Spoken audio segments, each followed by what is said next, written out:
Ladies and gentlemen, welcome back to the Martin Drive Show. Welcome back to our continued coverage of the Russia and Ukraine crisis. Now, over the break, we also saw Mariupol going under intense shelling after two failed ceasefires. So, warning before we get into this is disturbing footage, but I would like to keep myself grounded in what's actually happening in Ukraine, not just the headlines. So, here's the video.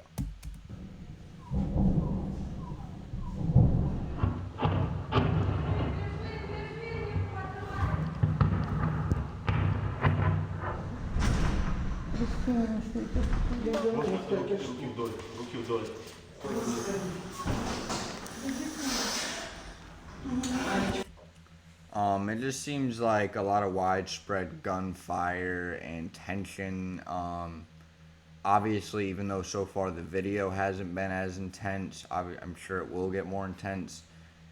Hearing constant gunfire in your hometown, having troops closing in, being in a hospital where, as we saw in our last video, a grown man has to run his 18-month-old baby in, who eventually dies, is all heartbreaking, overwhelming, and would cause anybody to have severe mental pain, trauma, and breakdowns.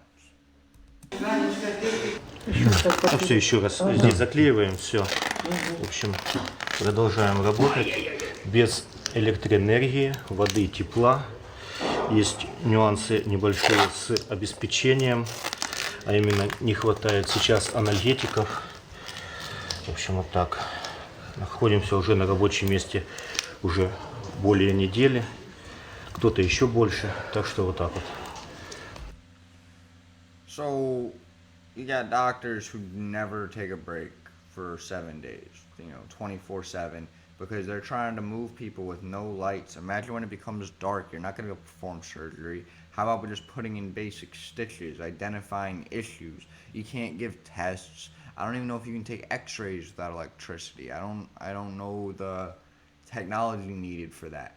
So they are literally forced to work under primitive conditions. Things that they're not even trained as much in as they used to be, I'm sure, because they're trained more in how to use modern technology to help their patients. So, it's a very, I love how this shows the layers. I don't love, obviously, the impact and the consequences, but I love how we can see layers of the actual impact with the social media, and it's not just gunfire, dead people, move on to the next day. We get to see the day-to-day. We get to sympathize and empathize as best as we can with as much information as we can. Продолжаем работать. Все на своих рабочих местах.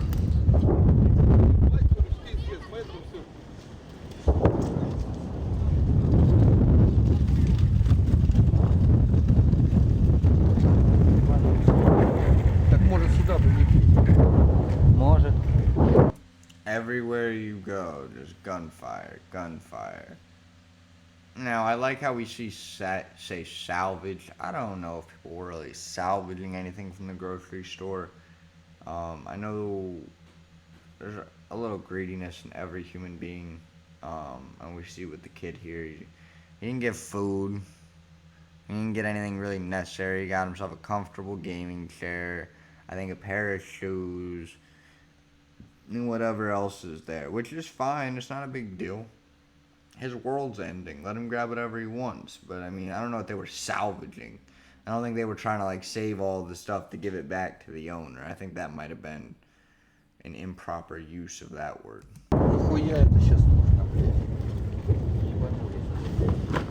Oh, buddy. Dude. That's... Нет подвоза продуктов вообще. Люди берут все подряд. Пустые полки в магазине.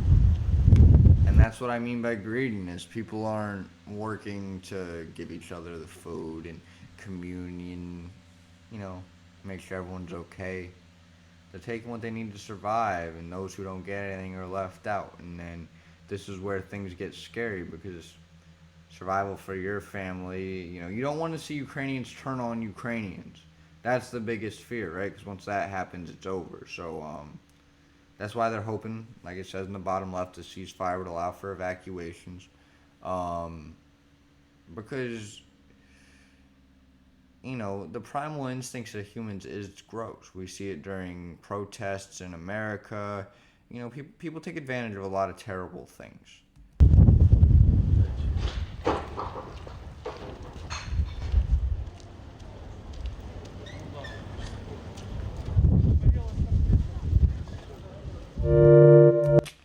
So the video wasn't as intense as it might have needed to be, you know, but I don't think it needs to be intense, full of heavy fire and terrible blasts to still get across its point. I mean, at the end of the day, we understand what's going on in Mariupol. We understand the hardships and the pain, and we didn't have to see explosions to see the damage. My fear really is the humanitarian aspect at this point.